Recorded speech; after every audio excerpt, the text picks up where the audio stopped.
Come get some. Beware, IGN Game Scoop. What's up, everybody? Welcome to IGN Game Scoop. I'm your host, Damon Hatfield. I'm joined today by Vince Ingenito, Beyond, Brian Albert, hey everyone, and Marty Sleva. Hello there. And we want to give you an update on a few Xbox Live Arcade games, high-profile games like Trials Fusion, Max, The Curse of Brotherhood, Super Time Force, and Strider HD. Yeah. All games that have been announced for a while. Some were announced years ago. Yeah, sure. Absolutely. Yeah. And we're still not playing them yet. No. But you gentlemen have played 3 of these games recently. Yes. Right? So let's start with the one that we actually don't have much of an update on, Trials Fusion. We did contact, this was announced at E3. That's right. Last year. We know what Trials is, the motorcycle stunt game. Yeah. So we actually contacted Ubisoft. They didn't have any comment other than to say they will have more news in early 2014. Yeah, I wouldn't be surprised if they have another Digital Days kind of event. A lot of times they have these events that focus purely on downloadable titles. Yeah. They had one recently and it focused on bigger games like Child of Light and Valiant Hearts, which are 2 of their really cool upcoming Looking games. great, But there was no sign of Trials there. And Trials is one of the biggest SPLA games, right? Yeah, sure. And unless I'm wrong, you could correct me. It came out. It was the Summer of Arcade, right? You're wrong. It was one. No, that's right. It was one of those games. Yeah. So who knows? Maybe we could see it as a Summer of Arcade. I mean, the big question now is, does that exist? Does that even exist? Xbox Live Arcade is different. Technically Xbox Live Arcade is no longer a thing. It's all just games. And then we know Microsoft's announced the ID at Xbox initiative, which is sort of carrying that torch. But whether or not we're still going to have these annual Augusts that are like filled with rad games like Braid and Limbo, still. I don't know why they let that fall by the wayside. That was such a cool it was such a great system. And this last one, where they closed it out, I guess would be the last one, really wasn't terribly strong. There was Brothers, and then everything else was kind of and then in past years they had was Shadow Complex, Limbo, great stuff. But can you give us an update on Super Time Force? Yeah, I can. I actually I played it about a month and a half ago at the Double Fine event here in San Francisco, where they showcase a lot of indie games. The game still plays great. In case you don't know, it's that sort of it's Capybara, the guys behind Sword and Sorcery. It's their takes. Other game like Might and Magic, Heroes, and Below. And Below, the upcoming Xbox One game. Right. So it's their take on sort of this like modern version of Contra, where every time you die, you restart a level, but you fight alongside the ghost of your previous Such a mind job. And so by the end of it, you have 8 ghosts fighting alongside you, and it's really rad. We learned just recently that Cappy is part of the ID at Xbox program, and that now it's also coming to Xbox One. So both consoles early 2014. So from what we've heard, the game is sort of finished. Finished. Yeah, I think we'll definitely be playing it in the office here soon and sharing that with you. And I think everyone will be playing it. Hopefully January, February. Yeah, I mean, I've been following that game for it seems like 2 years now. Yeah, I think it was at PAX. It's been at multiple PAXs. PAX every year. Yeah. So in the game, it's always been really cool. Those guys deliver really strong games. So I think we don't have to worry about that one. You just have to wait a little bit longer. Yeah. What about Strider HD?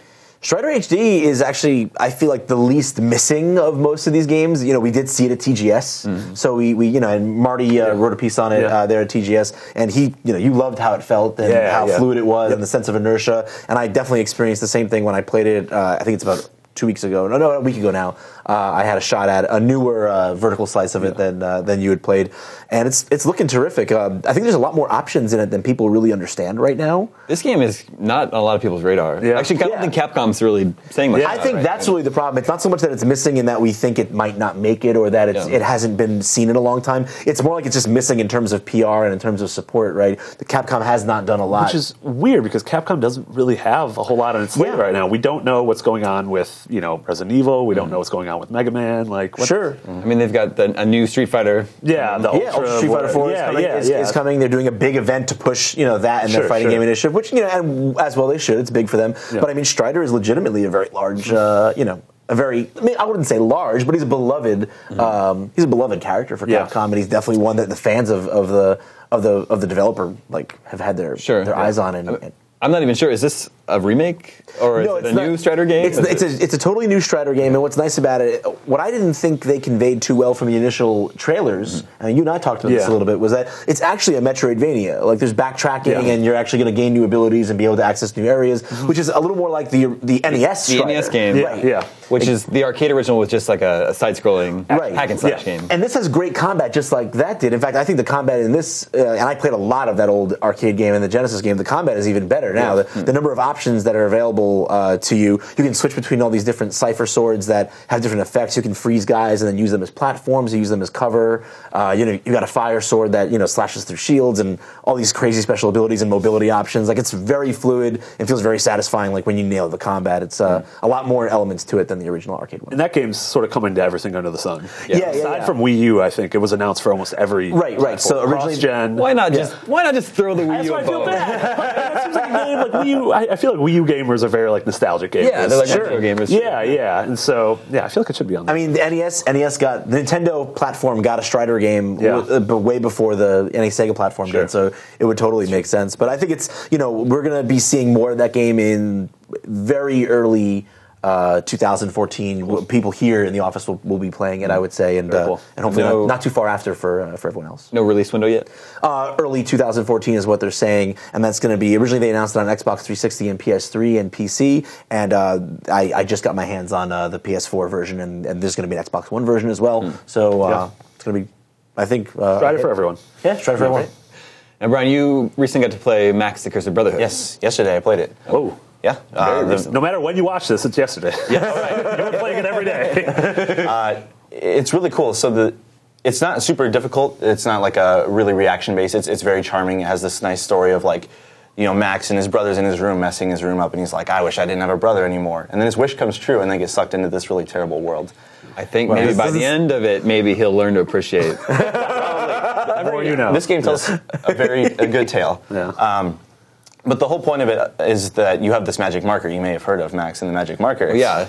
That's where it's that series, right? Yeah. It's not really like a sequel, but it's like the same character and like the same mechanics. Is it weird that I have no idea this series you guys are talking about? It started on either Wii or DS. Yeah, and it was called Max and the Magic Marker. Yeah, and so he used like the stylus to draw platforms. So he gets this marker and he can draw like a tree branch or vines or like this water like torrent that will like shoot you through the air. Yeah. And as you go through these levels, you're basically just trying to figure out how to use these powers in conjunction to get through them. Sure. Because he doesn't have any way to fight the enemies. He has to outsmart them or destroy them. That's kind of interesting. Powers. Mm-hmm. Yeah. So I only saw the early levels and then some of the more difficult stuff at the end. But it's pretty cool. It eases you into the powers as you go, and then by the end, you're chaining together things in ways that you wouldn't have at the beginning. I played it at PAX East last year, I think, and it's more like a non-scary Limbo. I think that's a good way of putting it, actually. Yeah, right. Yeah. It's not scary at all. It's really great looking game, but like very bright, colorful. Did you play it on 360 or on Xbox One? Xbox One. Okay, so I played it on 360. God, a long time ago. Like I feel like it was E3 2012. It might have been PAX 2012, but it was a while ago, and it was on 360. I liked how it felt. The only thing that was kind of weird was back then it had this like Okami mechanic where you froze time and then drew things and cut things, and then you would proceed. And that was really weird to me, especially, that would make sense on something like a Wii U or a Vita or a DS. But not having like a physical screen to draw on, again, like Okami, it felt weird, sort of. You would have to like move the controller, and then you would see where you are, where your pen is in the environment, and then you would have to adjust. Like it didn't feel extremely intuitive. Yeah, when you look at it, you feel like maybe there's like motion controls or Kinect or something, but there isn't. But those moments have sort of survived. It's almost like an action moment. Like you'll fly off a waterfall, and time will slow down, and you'll be solving these puzzles as you're falling. And you have to figure out a way to save yourself from that. But did it ever feel like the drawing mechanic was like cumbersome, or did you always feel? No, like it's really like. It's super easy to control. Like it's not like this cursor like moving wildly around. You can do the puzzles and not have too much of a difficult time. Cool. Did they give you any indication when it's coming out? Yeah, soon. I like all three of these games are like super nebulous. Yeah. But no, it sounds like it's going to be like pretty early next year. Yeah. And on Xbox 360 as well. I think Super Time Force is the one I'm most looking forward to. I think I would agree. Yeah, it's also been the longest time coming. I think that's the thing is that we have. It had this unique. It made its big impression with a unique mechanic, right? Yeah. And then it's like, sorry, you can't play this. You still can't play this. You still can't play this. But I actually want to play all these games. Yeah, no, absolutely. When I played Super Time Force at PAX East this year, I was like that. Yeah, ton of fun. Yes. We don't even really know anything about Trials Fusion, but whatever. More Trials, sure. Oh, yeah, sure, absolutely. I'll take it. I mean, that's a solid formula. It's hard to mess that up. And I really want to see how the Metroidvania aspects of Strider HD pan out. I don't think either of us have seen that much of that element of the game yet. You which can't really tell in a small slice. Well, exactly. A small vertical slice is really hard to tell that kind of thing. But if they really nail that, and if some of the newer environments they show like impress a little bit more, that's like my one gripe I think so far is that the artwork isn't like I can still remember what some of the stages in Strider and the arcade version looked like because they were so striking in terms of art. Yeah. I haven't had that experience yet with Strider HD where I look at it and I'm like, whoa, I'll remember that. Yeah. But if they can deliver some of those memorable locales and some of that more memorable environmental art, and they do the Metroidvania part well, and the combat feels great, and it looks really pretty right now. So I think I'm looking forward to that one too. Thank you, gentlemen. Viewers, stay tuned for more from IGN Game Scoop.